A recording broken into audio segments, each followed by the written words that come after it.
ವಾರಂಗಲ್ನಲ್ಲಿ ನಡೆದಿದೆ. ಸಿಸಿಟಿವಿಯಲ್ಲಿ ಘಟನೆ ಸೆರೆಯಾಗಿದ್ದು, ನಾಯಿಗಳ ಗುಂಪೊಂದು ಬಾಲಕಿಯ ಮೇಲೆ ದಾಳಿ ಮಾಡಿ ತೀವ್ರವಾಗಿ ಗಾಯಗೊಳಿಸಿವೆ. ವಾರಂಗಲ್ ನಗರ ಪ್ರದೇಶದಲ್ಲಿರುವ ಹನುಮಗೊಂಡ ನ್ಯೂ ಶಾಯಂಪೇಟೆಯಲ್ಲಿ ಈ ದುರಂತ ನಡೆದಿದೆ. 7 ತಿಂಗಳ ಗರ್ಭಿಣಿಯಾಗಿದ್ದು 145 ಕೆಜಿ ತೂಕ ಎತ್ತಿ ವೇಟ್ ಲಿಫ್ಟಿಂಗ್ ಚಾಂಪಿಯನ್ಶಿಪ್ನಲ್ಲಿ ಪದಕ ಪಡೆದ ದೆಹಲಿ ಪೊಲೀಸ್ ಕಾನ್ಸ್ಟೇಬಲ್ ಒಬ್ಬರ ಸಾಹಸ ಇದೀಗ ವ್ಯಾಪಕ ವೈರಲ್ ಆಗ್ತಾ ಇದೆ. ದೆಹಲಿಯ ಮಹಿಳಾ ಪೊಲೀಸ್ ಪೇದೆಯೊಬ್ಬರ ಸಾಧನೆ ಇದೀಗ ಎಲ್ಲರ ಮೆಚ್ಚುಗೆಗೆ ಪಾತ್ರವಾಗಿದೆ. ವೇಟ್ ಲಿಫ್ಟಿಂಗ್ ಚಾಂಪಿಯನ್ಶಿಪ್ನಲ್ಲಿ 7 ತಿಂಗಳ ಗರ್ಭಿಣಿಯಾಗಿರುವ ದೆಹಲಿ ಪೊಲೀಸ್ ಕಾನ್ಸ್ಟೇಬಲ್ 145 ಕೆಜಿ ತೂಕ ಎತ್ತಿ ಅದ್ಭುತ ಪದಕ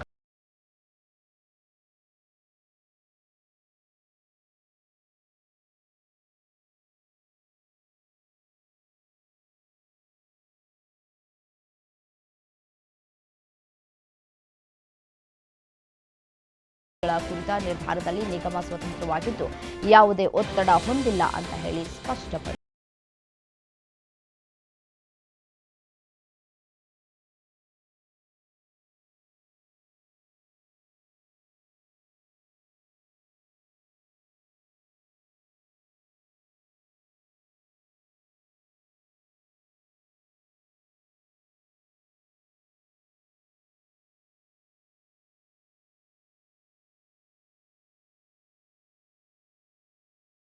ವಿರುದ್ಧ ಶೂನ್ಯ ಸಹಿಷ್ಣುತೆ ನೀತಿಗೆ ಕರೆ ನೀಡಿತು.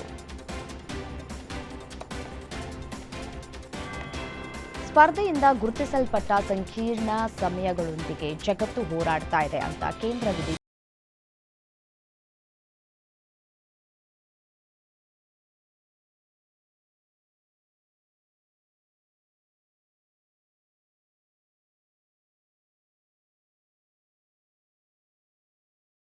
ಗೊಳಿಸ್ತಾ ಇದ್ದಾರೆ ಅಂತ ಆರೋಪಿಸಿದರು. ಅಮೆರಿಕ ಅಧ್ಯಕ್ಷ ಡೊನಾಲ್ಡ್ ಟ್ರಂಪ್ ಭಾರತದ ಮೇಲೆ ಶೇಕಡಾ 50ರಷ್ಟು ಸುಂಕವನ್ನು ವಿಧಿಸಿದ್ದಾರೆ. ಭಾರತ ರಷ್ಯಾದಿಂದ ಕಚ್ಚಾ ತೈಲವನ್ನು ಖರೀದಿಸ್ತಾ ಇರುವುದರಿಂದ ಅಮೆರಿಕ ಭಾರತದ ಮೇಲೆ ಸುಂಕವನ್ನು ವಿಧಿಸಿದೆ. ಈ ಎಲ್ಲದರ ನಡುವೆಯೂ ಭಾರತ ಸೈಲೆಂಟ್ ಆಗಿ ಅಮೆರಿಕಾಗೆ ದೊಡ್ಡ ಏಟನ್ನು ನೀಡಿದೆ. ಟ್ರಂಪ್ ವಿಧಿಸಿದ ಸುಂಕಕ್ಕೆ ಪ್ರತಿಯಾಗಿ ಭಾರತೀಯ ರಫ್ತುದಾರರು ತಮ್ಮ ಸರಕುಗಳನ್ನು ಯುಎಸ್ ಮಾರುಕಟ್ಟೆಗೆ ಬದಲಾಗಿ ಚೀನಾದ ಮಾರುಕಟ್ಟೆಗಳಿಗೆ ವರ್ಗಾಯಿಸಿದ್ದಾರೆ. ಬ್ರಿಟನ್ನಲ್ಲಿ 20 ವರ್ಷದ ಭಾರತೀಯ ಯುವತಿ ಮೇಲೆ ಅತ್ಯಾಚಾರ ನಡೆದಿದೆ. ಈ ಘಟನೆಯು ಬ್ರಿಟನ್ನಲ್ಲಿರುವಂತಹ ಭಾರತೀಯ ಸಮುದಾಯವನ್ನು ಆಘಾತಗೊಳಿಸಿದೆ. ಒಂದೇ ತಿಂಗಳಲ್ಲಿ 2 ಘಟನೆಗಳು ನಡೆದಿವೆ. ವೆಸ್ಟ್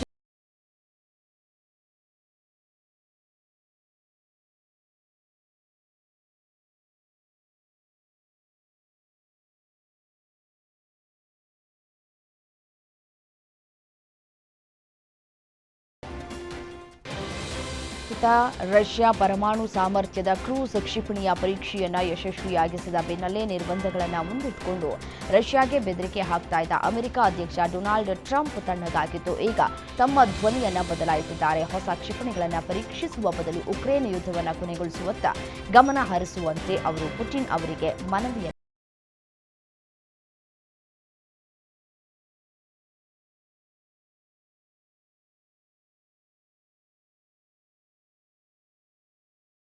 ಪಡಿಸಿದ್ದಾರೆ. ರಷ್ಯಾ ಪರಮಾಣು ಕ್ಷಿಪಣಿ ಬ್ಯೂರೆವೆಸ್ಟಿನಿಕ್ ಪರೀಕ್ಷೆ ಯಶಸ್ವಿಯಾಗಿದೆ ಅಂತ ಮಹತ್ವದ ಮಾಹಿತಿಯನ್ನು ಹಂಚಿಕೊಂಡಿದ್ದಾರೆ. ಅತ್ಯಂತ ಅಪಾಯಕಾರಿ ಬ್ಯೂರೆವೆಸ್ಟಿನಿಕ್ ಅನಿಯಮಿತ ವ್ಯಾಪ್ತಿಯನ್ನು ಹೊಂದಿರುವ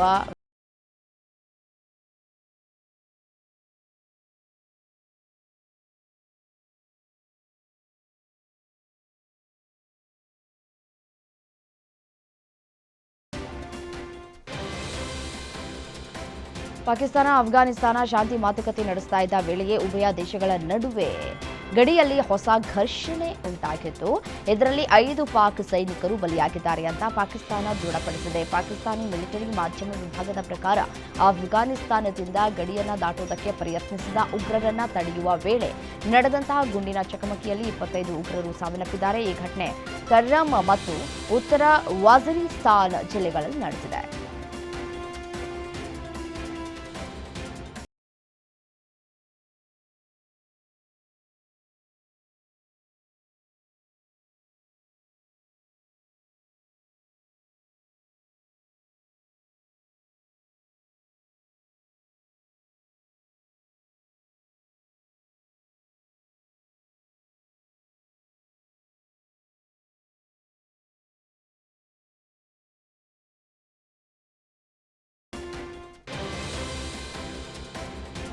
ವಿಜ್ಞಾನ ತಂತ್ರಜ್ಞಾನದಲ್ಲಿ ಸಾಕಷ್ಟು ಮುಂದುವರಿತಾ ಇರುವಂತಹ ಚೀನಾ ದೇಶ ಇದೀಗ ವಿಶ್ವದ ಅತಿ ವೇಗದ ಟ್ರೈನ್ ಅನ್ನು ನಿರ್ಮಿಸಿದೆ. CR450 ಅಂತ ಕೋಡ್ನಿಂದ ಕರೆಯಲಾಗಿರುವಂತಹ ಈ ಟ್ರೈನ್ನ ಟ್ರಯಲ್ ರನ್ ನಡೀತಾ ಇದೆ. ಗಂಟೆಗೆ 896 ಕಿಲೋಮೀಟರ್ ವೇಗ ಮುಟ್ಟಿದೆ. ಆದರೆ ವಾಸ್ತವಿಕ ರೈಲು ಹಳಿಯಲ್ಲಿ ನಡೆದಂತಹ ಪ್ರಯೋಗದಲ್ಲಿ ಈ ಟ್ರೈನು ಗಂಟೆಗೆ 450 ಕಿಲೋಮೀಟರ್ ವೇಗದಲ್ಲಿ ಓಡಿದ್ದು ದಾಖಲಾಗಿದೆ. ಇದು ಹೊಸ ವಿಶ್ವ ದಾಖಲೆಯಾಗಿದೆ. ಟೀಂ ಇಂಡಿಯಾದ ಏಕದಿನ ತಂಡದ ಉಪನಾಯಕ ಶ್ರೇಯಸ್ ಅಯ್ಯರ್ ಜೀವಕ್ಕೆ ಅಪಾಯ ಎಂಬ ಸುದ್ದಿ ಕ್ರೀಡಾ ಲೋಕದಲ್ಲಿ ಬೆಚ್ಚಿ ಬೀಳಿಸಿದೆ. ಅಯ್ಯರ್ ಆರೋಗ್ಯದ ಬಗ್ಗೆ ಅಭಿಮಾನಿಗಳು ಬಹಳ ಚಿಂತಿತರಾಗಿದ್ದಾರೆ. ಆಸ್ಟ್ರೇಲಿಯಾ ವಿರುದ್ಧದ 3ನೇ ಏಕದಿನ ಪಂದ್ಯದ ವೇಳೆ ನಡೆದ ಅವಘಡದಿಂದ ಅಯ್ಯರ್ ಪ್ರಸ್ತುತ ಸಿಡ್ನಿಯ ಆಸ್ಪತ್ರೆಯಲ್ಲಿ ಐಸಿಯುನಲ್ಲಿ ಚಿಕಿತ್ಸೆಯನ್ನು ಪಡೆದುಕೊಳ್ಳುತ್ತಾ ಇದ್ದಾರೆ.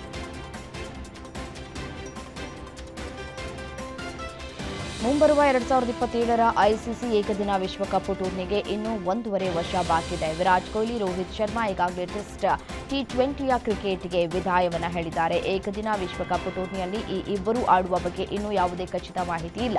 ಇದರ ನಡುವೆ ಚಾಟ್ GPT ಏಕದಿನ ವಿಶ್ವಕಪ್ ಟೂರ್ನಿಯ ಭಾರತ ತಂಡದ ಪ್ಲೇಯಿಂಗ್ XI ಅನ್ನು ಆರಿಸಿದ್ದು ಕೊಹ್ಲಿ ಮತ್ತು ರೋಹಿತ್ ಅವರನ್ನ ಕೈಬಿಟ್ಟಿದ್ದು ಅಚ್ಚರಿಯನ್ನು ಮೂಡಿಸ್ತಾ ಇದೆ. ಭಾರತ ಜನಸಂಖ್ಯೆಯಲ್ಲಿ ನಂಬರ್ 1, ಒಲಿಂಪಿಕ್ ಪದಕದಲ್ಲೂ ನಂಬರ್ 1 ದೇಶ ಆಗಬೇಕು ಅಂತ ಸಿಎಂ ಸಿದ್ದರಾಮಯ್ಯ ಕರೆ ನೀಡಿದರು. ನ್ಯೂ ಊರ್ವ ಕ್ರೀಡಾಂಗಣದಲ್ಲಿ ನಡೆದ chief minister Mangaluru India international challenge ಪಂದ್ಯಾವಳಿಯನ್ನು ಉದ್ಘಾಟಿಸಿ ಮಾತನಾಡಿದ ಅವರು, ಒಲಿಂಪಿಕ್ಸ್, ಪ್ಯಾರಾ ಒಲಿಂಪಿಕ್ಸ್ ಸೇರಿ ಅಂತಾರಾಷ್ಟ್ರೀಯ ಕ್ರೀಡಾಕೂಟಗಳಲ್ಲಿ ಪದಕ ವಿಜೇತರಾದವರಿಗೆ ರಾಜ್ಯ ಸರ್ಕಾರದ ಇಲಾಖೆಗಳಲ್ಲಿ ಎ ಗುಂಪಿನ ಹುದ್ದೆ ಜೊತೆಗೆ 5 ಕೋಟಿ ರೂಪಾಯಿ ಬಹುಮಾನವನ್ನು ಘೋಷಿಸಿದ್ದಾರೆ.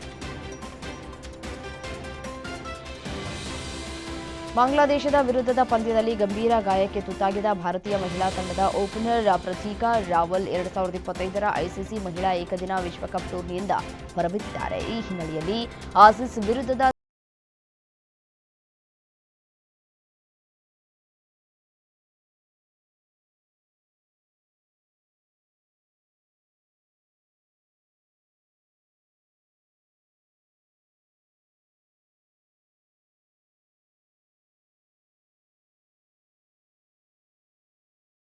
ಈ ಪಂದ್ಯದಲ್ಲಿ ದೊಡ್ಡ ಹಿನ್ನಡೆಯ ಭೀತಿಗೆ ಒಳಗಾಗಿದೆ. 171 ರನ್ಗಳಿಗೆ 6 ವಿಕೆಟ್ ಕಳೆದುಕೊಂಡಿರುವ ಗೋವಾ ತಂಡಕ್ಕೆ ಅರ್ಜುನ್ ತೆಂಡೂಲ್ಕರ್ ಆಸರೆಯಾಗಿದ್ದಾರೆ.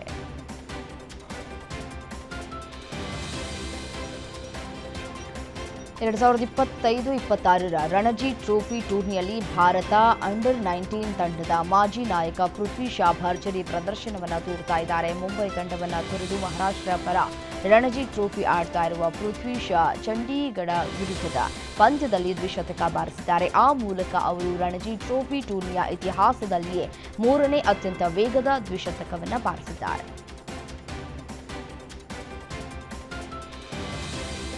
ಖ್ಯಾತ ನಟ ಮೆಗಾಸ್ಟಾರ್ ಚಿರಂಜೀವಿಗೆ ಡೀಪ್ ಫೇಕ್ ಕಾಟ ಶುರುವಾಗಿದೆ. ಚಿರಂಜೀವಿ ಹೆಸರು ಹಾಗೂ ಚಿತ್ರವನ್ನು ಬಳಸಿಕೊಂಡು ಎಐ ರಚಿತ ಮಾರ್ಫಿಂಗ್ ಮಾಡಲಾದ ಅಶ್ಲೀಲ ವಿಡಿಯೋಗಳನ್ನು ಪ್ರಕಟಿಸಿದ್ದಾರೆ ಅಂತ ಆರೋಪಿಸಿ ಹಲವು ವೆಬ್ಸೈಟ್ಗಳ ವಿರುದ್ಧ ಹಿರಿಯ ನಟ ದೂರನ್ನು ದಾಖಲಿಸಿದ್ದಾರೆ. ಹೈದರಾಬಾದ್ ಸೈಬರ್ ಕ್ರೈಂ ಪೊಲೀಸರು ಮಹಿಳೆಯರ ಅಸಭ್ಯ ಪ್ರಾತಿನಿಧ್ಯ ನಿಷೇಧ ಕಾಯ್ದೆ ಅಡಿಯಲ್ಲಿ ಪ್ರಕರಣ ದಾಖಲಿಸಿದ್ದಾರೆ.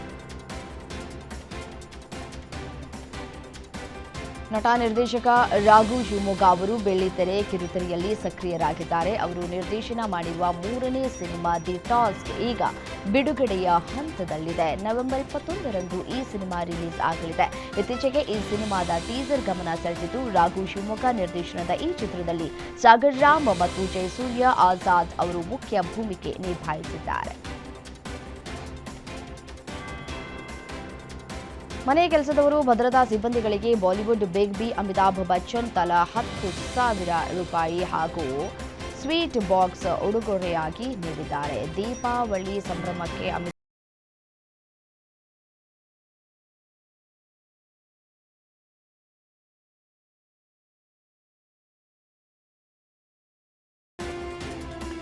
ರವಿಗೌಡ ನಿರ್ದೇಶನ ಮಾಡಿ ಹೀರೋ ಆಗಿ ಮಿಂಚಿ ಜೊತೆಗೆ ನಿರ್ಮಾಣ ಮಾಡಿರುವ ಸಿನಿಮಾ ಈಗಾಗಲೇ 2 ಹಾಡುಗಳ ಮೂಲಕ ಪ್ರೇಕ್ಷಕರ ಗಮನವನ್ನು ಸೆಳೆದಿರುವ ಐ ಆಮ್ ಗಾಡ್ ಸಿನಿಮಾ ಸದ್ಯ ತೆರೆಗೆ ಬರೋದಕ್ಕೆ ಸಿದ್ಧವಾಗಿದೆ. ರವಿಗೌಡ ಅಭಿನಯದ ಈ ಸಿನಿಮಾದ ಟ್ರೇಲರ್ ಬಿಡುಗಡೆಯಾಗಿದೆ. ಇದೀಗ ಟ್ರೇಲರ್ ಮೂಲಕ ಅಭಿಮಾನಿಗಳ ಮುಂದೆ ಬಂದಿದ್ದಾರೆ ರವಿಗೌಡ. ತಮ್ಮ ಗುರುಗಳು ಹಾಗೂ ನೆಚ್ಚಿನ ನಟ ಉಪೇಂದ್ರ ಕೈಯಲ್ಲಿ ಟ್ರೇಲರ್ ರಿಲೀಸ್ ಮಾಡಿಸಿದ್ದಾರೆ.